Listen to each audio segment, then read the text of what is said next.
Now at 6:30, the Ohio legislature is sending a state budget to the governor's desk. How funding changed for key issues. Plus, this ended a war in a different way, but it was so devastating. President Trump is dismissing an intelligence assessment on the effectiveness of the U.S.'s strikes on Iran's nuclear program. The latest as the U.S. works to make a nuclear agreement with Iran. And Trump returns from the NATO summit after NATO leaders agreed to increase defense spending targets. How the funding increase supports the president's foreign policy goals. Newswatch starts right now.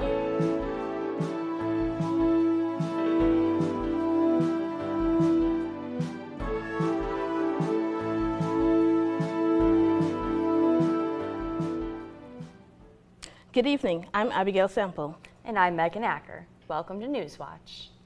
Counties across southeast Ohio remain under an extreme heat warning for the fourth day in a row, with severe weather approaching. For more on potential thunderstorms in our area, let's hand it over to forecaster Steve Nedlick. Steve? Yeah, guys, we've had these pop-up showers kind of move into our area over the past 6 hours, and now they've sort of developed into a little bit more of a real line of storms, and that's kind of been impacting our area. But it has already moved through Columbus and dropped a significant amount of rain and dropped off their temperatures just a bit. But for right now, this line hasn't quite made it to our area. So it's 93 here with partly cloudy skies, and that real feel is still in the triple digits. So fingers crossed we can at least get a little bit of a passing shower or two. Now, again, we still have this heat advisory for the surrounding areas, and then in Athens and the surrounding areas closer to Athens, we have our extreme heat warning. So we're hoping we can get a little bit of rain from this. Once the sun goes down, though, the showers are pretty much gone. We're pulling their power source, so it should be a pretty calm overnight hour. And into tomorrow morning, we kind of rinse and repeat as we head into the second half of this work week, where we start to see a little bit of a cool down. But stay tuned for my full forecast, where we break down what that looks like. The U.S. Chemical Safety Board is launching an investigation into the chemical leak at Austin Powder's Red Diamond facility in MacArthur. 2 weeks ago, an unidentified chemical infiltrated a 5,000-gallon tank containing nitric acid, creating nitrogen oxide gas. The gas was released through the plant's safety system. The leak forced hundreds of people from the village of Zaleski to evacuate. So far, no environmental contamination or health conditions have been reported. The CSB is also investigating another gas leak from last November at the U.S. nitrogen facility in Tennessee, which is also owned by Austin Powder Company. The Ohio State Legislature passed the final version of the state's budget. Both the House and the Senate signed on to the conference committee's version of the budget bill, which negotiated differences between the House and the Senate's versions. The main issues at hand were the state's flat income tax, property tax, funding for school districts, and funding for the new Cleveland Browns Stadium. Many Democrats were unhappy with how the state's money was allocated, while Republicans praised the final product. This conference report, like all reports that come from the conference committees, has compromise and many alterations coming from the days of intense discussion throughout the last number of days. Since last Tuesday, we hashed out over 800 differences with the House, and you will see in this report a compromise that benefits all Ohioans. We're still cutting funding for public schools, libraries, food banks, and all other social services to pay for a tax cut for those making nearly 3 times the average Ohioan's yearly salary. This tax cut to the rich will cost over $1 billion a year. What else can we do with that money just for local governments? We could actually give each city, town, and village in Ohio $1.1 million. Governor Mike DeWine's desk. He can still veto certain provisions, but must sign it into law by Monday. A Columbus court ruled Ohio's school voucher program unconstitutional. Yesterday's ruling from the Franklin Court of Common Pleas concerned Ohio's controversial school voucher program and EdChoice. The program has been expanded to provide private school vouchers for any family that wants them. The judge sided with the group Vouchers Hurt Ohio, who brought the case 2 years ago, ruling that the program takes money away from private schools, which are required to receive state funding by the Ohio Constitution. Opponents say Ohio has always funded private schools and that EdChoice does not violate the Constitution. The case heads to the 10th District Court of Appeals and then to the Ohio Supreme Court. The Ohio House elected a Cincinnati lawmaker as its new minority leader. Representative Dunny Isaacson serves the Ohio's 24th House District. He took office in January 2023. Isaacson will take over from Representative Allison Russo, who announced she would be stepping down from her position earlier this month. While she was stepping down as minority leader, Russo said she will serve throughout the rest of her term, which ends November 2026. President Donald Trump again disputed early U.S. intelligence reports on the effectiveness of U.S. strikes on Iranian nuclear sites last weekend, going so far as to compare the success of the bombing run he ordered to the end of World War II. Laura Aguirre reports.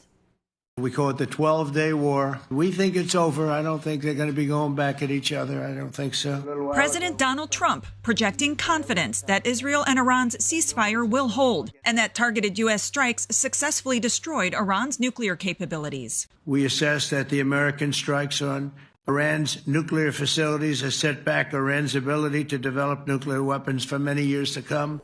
Comparing the impact to World War II. Actually, if you look at Hiroshima, if you look at Nagasaki, that ended a war too. This ended a war in a different way, but it was so devastating. This counters an initial U.S. intelligence assessment, described by sources briefed on it who say the U.S. strikes did not destroy core components of Iran's nuclear program and likely only set it back by months. Trump acknowledged the existence of the report, but dismissed it as preliminary and inconclusive. Since then, we've collected additional intelligence. We've also spoken to people who have seen the site, and the site is obliterated. And we think everything nuclear is down there. They didn't take it out.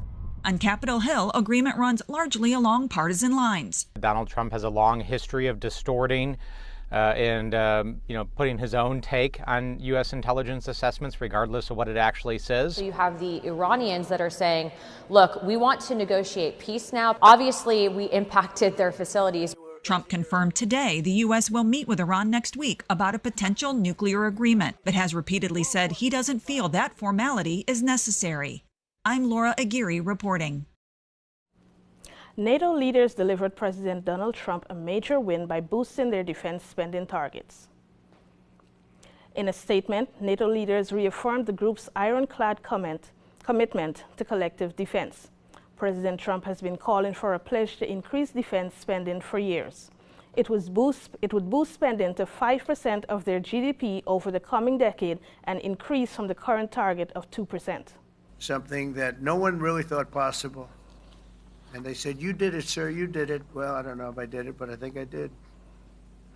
This will be known as the Hague Defense Commitment, which is pretty good, pretty appropriate. Outside of defense spending, several conflicts were at the forefront of the summit. It comes just days after President Trump announced a ceasefire between Israel and Iran. And as the war in Ukraine continues, President Volodymyr Zelensky met with several leaders, including Trump, on the sidelines of the summit. A federal judge indefinitely blocked President Trump's executive order to end collective bargaining rights for many federal workers. A coalition of unions representing nearly 1 million federal workers requested the preliminary injunction. Yesterday's decision opposes a ruling from a federal appeals court in May, which lifted a different judge's block on the order.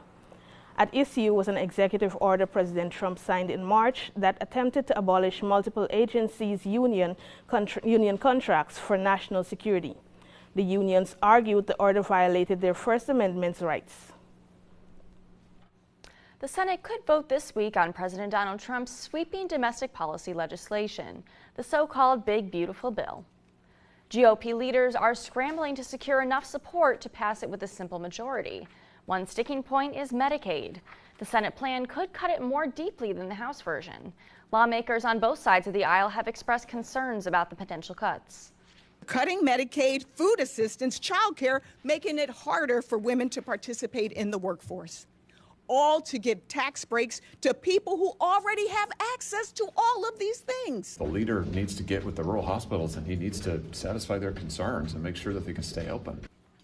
Another point of contention among Republicans is a provision raising the state and local tax deduction cap. The bill would also extend trillions of dollars in tax cuts and raise the debt ceiling. Performance Dogs of Ohio give dogs a new leash on life. The organization was in Zanesville this week for 3 events aimed at entertaining and educating people about dogs. Newswatch reporter Talia Milowich has more. Gliding through the air, jumping over hoops, hurtling around obstacles. These aren't Olympic athletes. They're performance dogs. But all these canine athletes come from humble beginnings. This is Pepper. She got rescued from a puppy mill. They were living in the most horrendous conditions. All of the dogs in the show are rescues or come from Ohio breeders. Their show at the Ohio University Zanesville campus brought a large dog-loving crowd. The dogs are family pets first and dog celebrities second. Our dogs, the truth is, our dogs are no different than your dogs. The dogs are first trained on basic obedience before moving on to the sports scene. We make it worth their while by providing plenty of treats and toys as rewards. Though most of the performers are adult dogs, a few puppies showed up to practice and grow their skill. All right, we're going to bring out our puppies.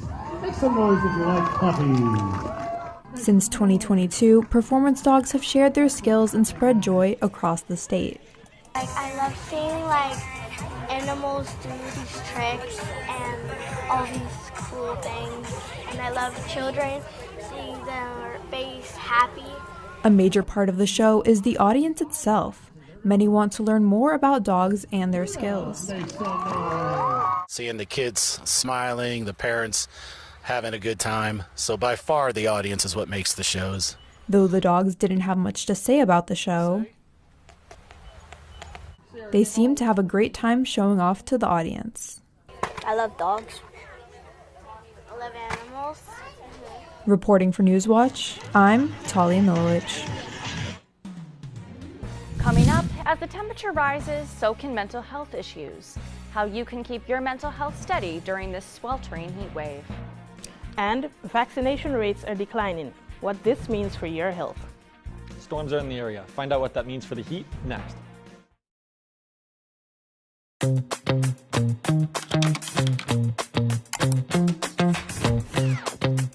PBS viewers believe that businesses that sponsor PBS on WOUB Public Television have a commitment to quality and excellence. Sponsoring a PBS television program offers your business a unique opportunity to connect with a highly engaged, loyal, and trustful audience in a clutter-free environment, leading to increased brand awareness, positive perception, and potential for higher customer engagement. Your sponsorship is important to the community, and the rewards come back to you in the form of loyal customers. Align your organization with America's most trusted news and public affairs network. WOUB Public Television is worthy of your trust. Contact Corporate Support Director Kathy Malesic at 740-593-4909 or online at woub.org/support. On iconic America. For people around the world, the Statue of Liberty stands for freedom. It's a place where many, many, many Americans can trace their history to. What it's supposed to symbolize is the abolition of slavery, but nobody knows that story. It's hard to argue that there's a more iconic symbol of America today than the Statue of Liberty. Tuesday at 9 on WOUB.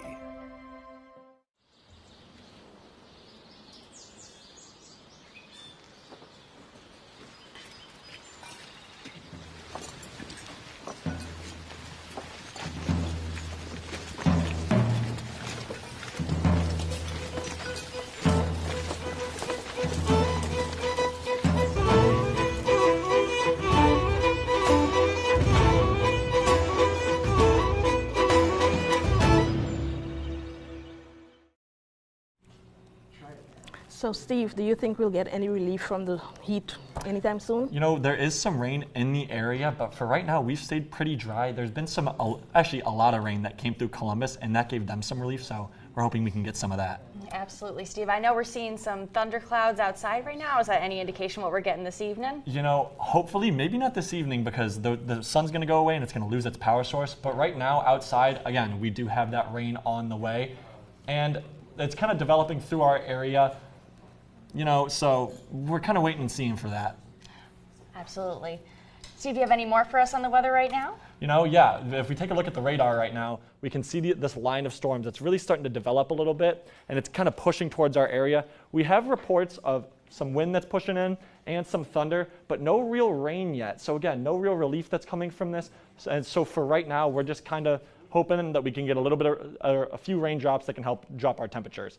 But this is kind of going to be a daily occurrence for the next few days. We're just going to be heated up during the day, and then once that sun goes down, it's kind of just going to go and it's going to lose its power source and shut off. And so it's going to be sunny in the morning, and that's what's going to give this its power. And so once we head into looking at right now, we're still looking at that heat index of 100. So really, again, no relief yet because that rain hasn't hit our area, but we're hoping that we can get a few drops from this.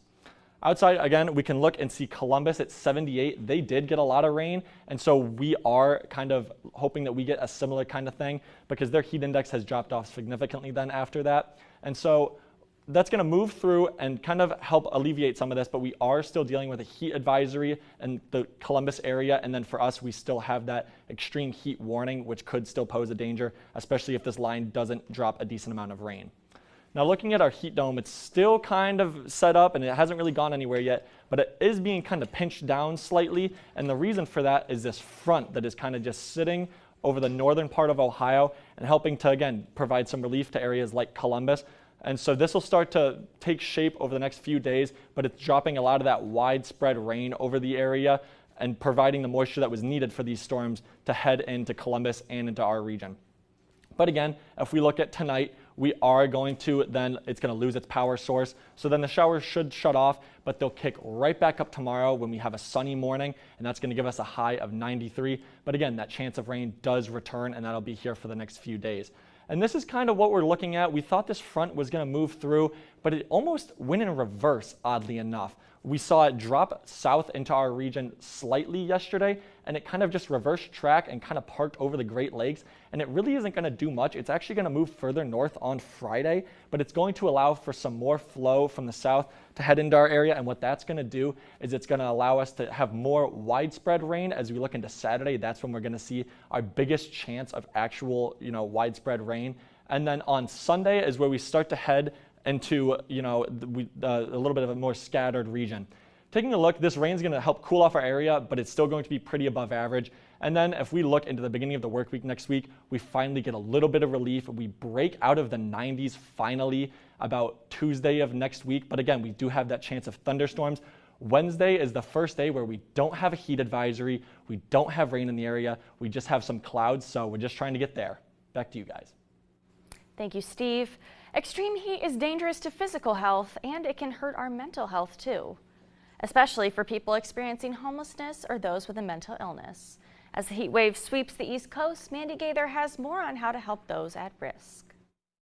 If the soaring temperatures have you feeling a little irritable, you're not alone. Mental health and extreme heat is a real issue. Clinical psychologist James McCowan with Massachusetts General Hospital says high heat exposure may cause those with underlying conditions like depression or anxiety to have heightened symptoms that can include increases in suicidal thinking, violent behavior, and substance use. We know people with mental health issues have high rates of emergency room admissions in the context of heat waves. McCowan says having a heat plan can help. First, before going out, check not only daily temperatures, but also the heat index so you know just how hot it's expected to be and to feel. Next, know your risks. Certain medications like antidepressants and antipsychotics may affect the body's ability to cool itself. So talking to your prescriber or your primary care doctor is really key here, just to know if you're an at-risk person. And stay hydrated, which includes drinking water, but also being aware of your caffeine intake. Finally, have a plan to get cool during the day if you need to. For those who are unhoused, that could include a cooling center or a public space with air conditioning. There are even heat first aid kits you can get online. They have electrolytes, they have cooling things you can have stored in your home if you're in a place that experience extreme heat. For Health Minute, I'm Mandy Gaither.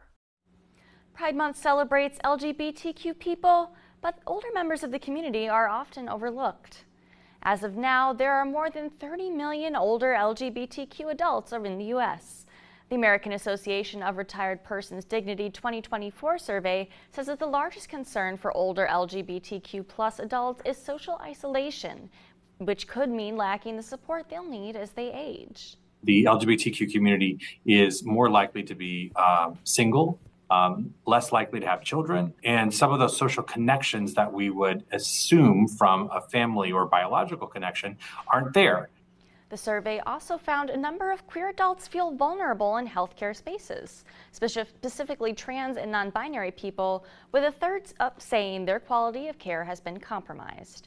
For aging members of the community looking to plan for the future, experts recommend preparing for the necessary financial and personal decisions when it comes to caregiving. Today was the first meeting of the new Vaccine Advisory Panel. The group announced plans to study current vaccine guidelines for children and adolescents. The panel has been surrounded in controversy since its recent appointment by Health and Human Services Secretary Robert F. Kennedy Jr. after Kennedy fired 17 previous advisors, citing conflicts of interest. Public health experts have expressed concerns about those dismissals and some positions of new members. Two of the new advisors have testified against vaccines in courtroom trials. A third suggested COVID vaccines should be removed from the market, citing risk to young people. Child vaccination rates are slowing, allowing for the growth of infectious diseases. According to a report published by The Lancet, more than 100 countries saw a decline in essential childhood vaccines from 2010 to 2019. Experts say the COVID-19 pandemic hampered vaccination efforts further. The report said political instability, climate issues, and vaccine misinformation undermined vaccine rates. This year, the U.S. is approaching a record for the most measles cases in a single year since 2000. Coming up, the job market is stalling. How you can stand out during the application process. I think we need to have a little chat. Just the two of us, then? You're going to need an awful lot of popcorn. What a wonderful idea. Patience. She's an absolute natural. We wouldn't have a case without her. Something doesn't add up about any of this, does it? Nope. Fishy. Fishy. I never thought that if I did another Atlantic crossing, it would be as a refugee. Sunday on WOUB. On Masterpiece Mystery. No! It's my neighbor. I think someone's shot him. Mrs. Potts, I can't have you interfering. Judith Potts. Susie Harris. I'm Bex Starling, the vicar's wife. I'm trying to find out who killed my neighbor. And you've decided to have a little poke around. Every time I see you, there are more of you. We're not going to stop investigating, are we? You couldn't have just started a book club, could you? The Marlowe Murder Club on Masterpiece Mystery.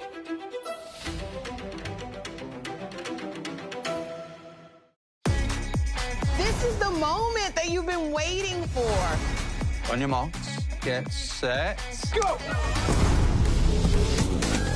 Discover extraordinary lost worlds. I know scientists that would give their right arm for this.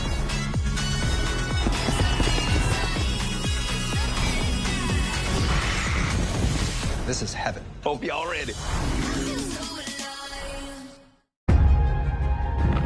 When steel went down, it took 150,000 jobs. Some of the highest unemployment in the nation. And all the traumas that came with it. We want jobs! When our kids get hurt or get sick, we have no health insurance. You don't just hear that and ignore it. All sectors of the community join together to help these kids. Monday at 10 on WOUB. If you're in the market for a new job, be patient. Experts say it's taking a while for companies to hire, and the slowdown is caused by a variety of factors. In today's Consumer Watch, Jen Sullivan looks at the job market and how you can stand out among other candidates. The job market appears to be cooling. Last month, 139,000 jobs were added, according to the Bureau of Labor Statistics. Unemployment remained steady at 4.2%. Experts say there's a lot of economic uncertainty impacting hiring. The uncertainty in the marketplace certainly causes the process to slow down on both the employer and the employee side. Dawn Fay works at recruiting firm Robert Half. They recently asked more than 2,200 U.S. managers about hiring and found 93% say the process is taking longer than it did 2 years ago. And one of the big reasons why is they're overwhelmed with applicants. It is causing people to have that much more information and resumes to go through. Fay says the hiring slowdown is happening across all industries. It's not just some of the more senior level positions. We're seeing them at entry level roles as well. So how can you stand out? You want to really be able to give the specifics of things that you have accomplished. What has been the return on your efforts that have been there? Those types of things tend to really stand out. Fay says don't fill your resume with a bunch of keywords. Give specifics about how you met tight deadlines or did a project under budget. She also recommends getting a referral from someone at the company. And most importantly, Fay says the hiring process can take anywhere from a week to 6 months, so be patient. For Consumer Watch, I'm Jen Sullivan. Dinosaurs has been discovered. What paleontologists are saying about the newfound creature. Welcome to the age of humans. Supermarkets act as gatekeepers. Everybody goes to the market. Everybody has their ideas about what they want. Convenience and low price. We care about that more than just about everything. Before refrigeration, you don't get supermarkets. It's that simple. They're unlike anything in our species' history. This is the human footprint of the grocery store. Tonight at 9 on WOUB.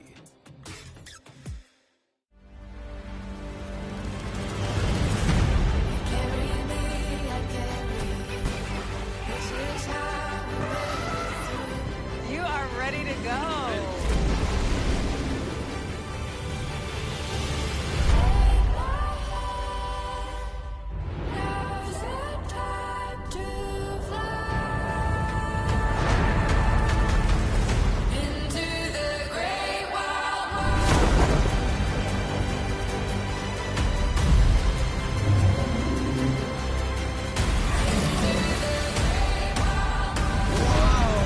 Did you get that? That is incredible.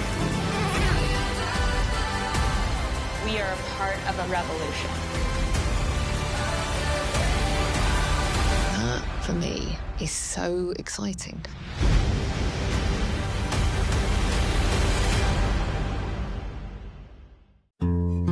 Regardless of your stage of life, whether you're starting your first job, getting the keys to a new home, or enjoying retirement, it's never too early or too late to create an estate plan to care for loved ones and support the causes that are meaningful to you.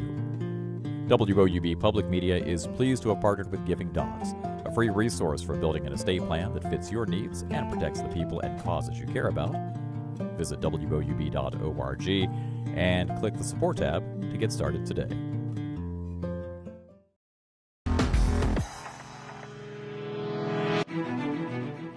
A new species of dinosaur has been discovered. Researchers say that the Enigma cursor Molly Borthwick was a dog-sized creature that roamed around 150 million years ago with the Stegosaurus and the Diplodocus. According to a study published Wednesday in the Royal Society of Open Science Journal, this dino was about the same size as a Labrador Retriever with a long tail. But this dinosaur didn't like kibbles and bits. It was a plant eater. The skeleton is on display at London's Natural History Museum. I mean, my goodness, Steve, with the heat that we're having right now, I feel like if I was an archaeologist out there digging, it would make it quite a bit easier. It would definitely be a hot one. I will say, if you have to walk your dinosaur-sized dog tonight, you might have to wait till after sundown, as it's going to start to cool off then. We got some rain in the forecast for the rest of the week, so we'll be watching out for that. Well, that's it for our show tonight. For Steve Nedlick, I'm Abigail Semple. And I'm Megan Acker. Stay tuned for the PBS NewsHour coming up next. Have a great evening, folks.